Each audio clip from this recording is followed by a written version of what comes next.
Why healthy love can seem so boring. We're going to dive into this conversation today. And over the years that I've observed that dating frustration is often a reflection of our unawareness of our inner world. And today I'm going to give you 5 reasons why some people find themselves feeling like they're bored when they're actually in a very healthy relationship. And I'm also going to share a personal story to illustrate this. So let's dive into the first of the 5 reasons why I'm going to share this with you today. And the first one, the calm after the chaos, the calm after the chaos. Insecure love often feels like a roller coaster of highs and lows, while healthy love is steady and safe without constant drama and consistency feels dull and secure. So let me explain why this is certainly important to recognize. See, we've been indoctrinated to believe that chemistry equals relationship success. And the more the intense the chemistry, the more the attraction, the stronger the relationship will be. Now, also, many of us indoctrinated in the belief that attraction, entertainment, romance, and physical connection is how a relationship needs to lift off the ground. So we're oftentimes looking for butterflies in our stomach, but what sometimes butterflies in our stomach can be is a reaction to an insecure attachment style. And if you're not familiar with the book, Attached by Amir Levine and Rachel Heller. By the way, all the books I recommend are listed below. Or if you haven't read the book, Wired for Love by Dr. Stan Tatkin, I highly recommend reading this. But also, I'm going to add a third book for today, and I think it's imperative that you read this, is that you read the book Getting the Love You Want by Harvell Hendrix and Helen Hunt. Again, all the books I recommend are listed below. Okay, why is this important to recognize or to read, excuse me? So when we connect in a insecure way with another person, it can feel exciting, it can feel exhilarating, or we can feel something familiar from our childhood. So when we've experienced these types of relationships with, if you will, and most of the time you'll find those relationships end in some level of either gigantic disaster or deep heartbreak. If you've experienced that, then the next relationship, you're oftentimes looking for that same thing, believing that that's going to be different with the next person. It's like, oh my God, if I have amazing chemistry with a healthy person, it's going to be the same excitement, the same exhilaration. But the reality is when you meet someone because you've done the inner work to heal your childhood wounds and adult traumas by reading these books and many of the other books I'll recommend, when you've done this inner work and you meet somebody else who's done the inner work, and the inner work is also about emotional maturity and having good communication and relationship skills. Good relationship skills, good communication skills. You see, the sad reality is while most everybody thinks they're good communicators in romantic relationships, the reality is most of us have poor emotional maturity. We have weak capacity to identify what we're feeling and then articulating that feelings to another person. If you haven't read the book, Emotional Intimacy by Robert Masters, I highly recommend reading this book to get a better understanding of your emotions and to be able to articulate this to another person. In fact, a lot of time, everybody says the most important thing in relationship is communication, communication, communication. And yet most humans are bad at communicating. In fact, if you haven't read the book, I'm sorry, I'm going to book roll today. Nonviolent Communication by Marshall Rosenberg. I highly recommend reading this book. This is all about how to articulate your needs to another person.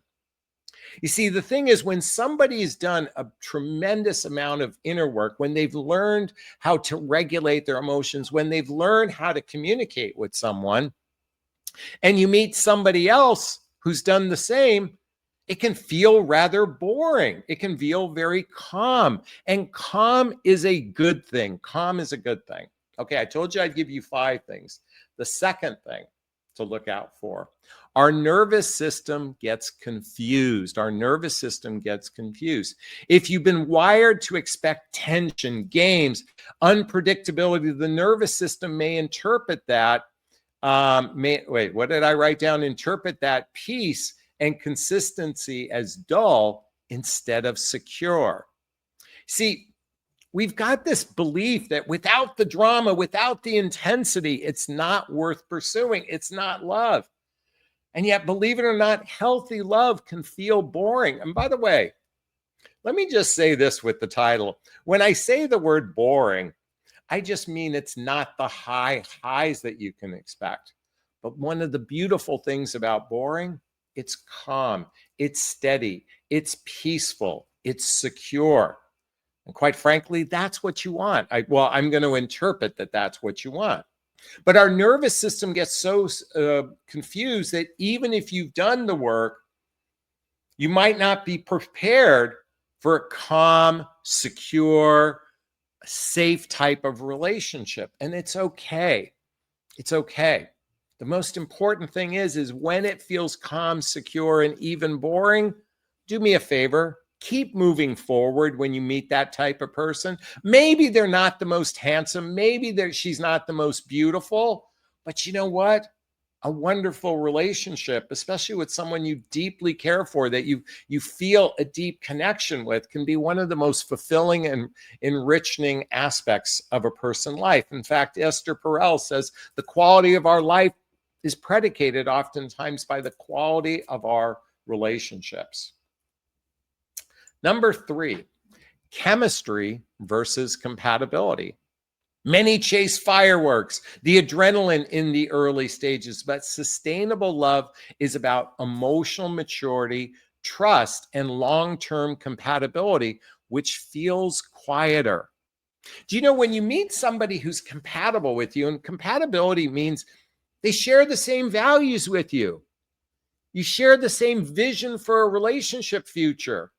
Your lifestyles are blendable with one another. And most importantly, they have emotional maturity. If you've never seen my chart called the relationship iceberg, please forgive the glare, excuse me.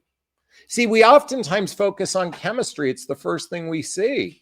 But as you can see below the waterline, compatibility is about shared values, blendable lifestyle, emotional maturity. Under shared values, you share the same relationship vision. Chemistry versus compatibility. Again, we're so indoctrinated in this expectation of attraction, entertainment, romance, and physical connection. See, healthy love, and by the way, for those watching, I want you to know healthy love exists. Good relationships are available to you. They do exist. I know it feels like you're swimming in a sea of dysfunctionality. I get it. But I'm here to say quality relationship does exist out there. By doing the work, by being prepared, by being intentional, this puts the odds in your favor. A lot of you have this fantasy-based way of looking at relationship. We all deserve it. It should just magically appear like a Cinderella story. Fantasy is one of the reasons why many of you are in delusion. In fact, looking in the mirror is probably one of the best ways to attract a really compatible partner in your life, because when you look in the mirror and say, look, I've got insecurities, I've got fears, I've got flaws, I have judgments. When you can own your stuff, you're better prepared, particularly to navigate the challenges of day in, day out relationships. Okay, number 4, cultural conditioning. Kind of said this before, but movies, social media, dating apps, glamorizing passion and toxicity, training us to expect drama as proof of real love. Healthy love rarely matches the script of movies, of social media reels. It doesn't look like that. But you know what happens when you find someone who actually matches you in that calm place? You want to keep seeing them more. See, don't allow your own fears, your insecurities to sabotage a really good relationship when you actually find someone you enjoy talking with. Well, let me repeat this. You enjoy talking with someone. That's what matters most, not the adrenaline rush, not the butterflies, not the high, somebody you just like talking with. And by the way, when you have sexual connection with someone that you like talking with and you have great sex together, oh my God, there is nothing boring about a relationship when you can feel like you're having sex with your best friend. What I mean to say is someone you genuinely enjoy talking with and you have amazing physical intimacy together. That's what this is all about. That's what love is about to some degree. I mean, romantic love, not to suggest, the love for family and friends and that sort of thing, but romantic love. One of the best parts is the physical intimacy about it. And there's nothing boring about that. But when you're in a secure place with somebody and they're in a secure place with you, boy, talk about the rockets taking off. And lastly, number 5, boring is actual freedom. Boring is actual freedom. By the way, it's 11:11 on the clock right now. When there's no chaos to manage, you get freedom to build connection, intimacy, and share a life with someone. The real excitement is in the growth of a relationship, not the drama. I remember years ago, I was talking to a woman on a phone one day, and she was talking about how most people are addicted to the drama. No wonder it's a mess out there in the dating marketplace when they seek drama over calm, when they seek drama over boring, when they seek drama over secure. So I invite you all to look in the mirror and ask yourself, what do you really want? What do you really want? Do you want that off the charts butterfly type chemistry from the very get-go? Because guess what? You might find that chemistry can actually grow over time. Many of you know I've shared publicly I'm in a significant relationship right now, and I actually believe this is the relationship that's going to go the distance. At the time recording this, we're in our 14th week together, maybe still pretty new. I get that. But I actually can feel the difference in this relationship than any other relationship before because I did the preparation for this relationship. Many of you know I'm a tail end baby boomer, okay? I grew up with the blueprint of go to college, get a job, meet someone, get married, buy a house, start a family. That was the blueprint I was raised with. And in the mid 80s, I watched the movie Wall Street and greed is good. And I worked in the financial industry and I was very myopic. I was focused on being, the provider, protector. That's my role, is to make money and climb the corporate ladder. And sure enough, I got married, just like all my friends got married within the same year. But I was a selfish husband. I was focused more on work than being a good husband. I was focused on the almighty buck and climbing the corporate ladder than I was about nurturing a relationship. I was raised in a generation where you weren't really allowed to identify your emotions and feelings. And I hyper-focused on my career and very little in my relationship. So it's no wonder after a decade and a half, we ended up getting divorced. And at the same time we were going through a divorce, I literally lost my high-end corporate job and then the market crash of 2008. I just turned 40 at this time. And my whole life collapsed around me. But more importantly, my identity collapsed around me. Why am I sharing this? Because I represent a lot of men who have gone through divorce, who have lost their jobs, have lost money. And what did I do like a lot of men? I did sex, drugs, and alcohol. Sex, drugs, and rock and roll, sex, drugs, and alcohol. And what I mean by sex is online dating was a great portal to connect with people, especially men who are dysfunctional like me, because you ladies are beautiful creatures. You will nurture a man who is going through emotional trauma. You guys have such empathy. But it's also very dangerous to date someone who hasn't done the work. And by the way, through this drug, sex, and alcohol, I was living in so much shame, and I actually lost all my money, as I shared before, and I had to move in with my mom and dad at a retirement community at age 45. Do you know how shameful that was for me? And by the way, I used to live in a $2.2 million home when I was married. I had a $250,000 job 20 years ago. All of that gone. My identity was gone. But what's interesting is my online dating addiction began helping me rebuild my life. And as I rebuilt my life, I started to focus on personal development, self-help, spiritual work, and therapy. And I also was helping women improve their dating profiles. That's how I got started in this business. And slowly but surely, in my mid to late 40s, I began rebuilding my life. But I started to rebuild it from a place of coming from a place of the heart and not that selfish behavior. Thankfully, I met angels along the way. I've had some good relationships with some people. It didn't work out, but that's okay. These were beautiful people where we did life together for a little while to help each other grow emotionally. And as I started to do the inner work, I did the Hoffman process, Insight Institute, just to name a few. I went to therapy to work on my stuff.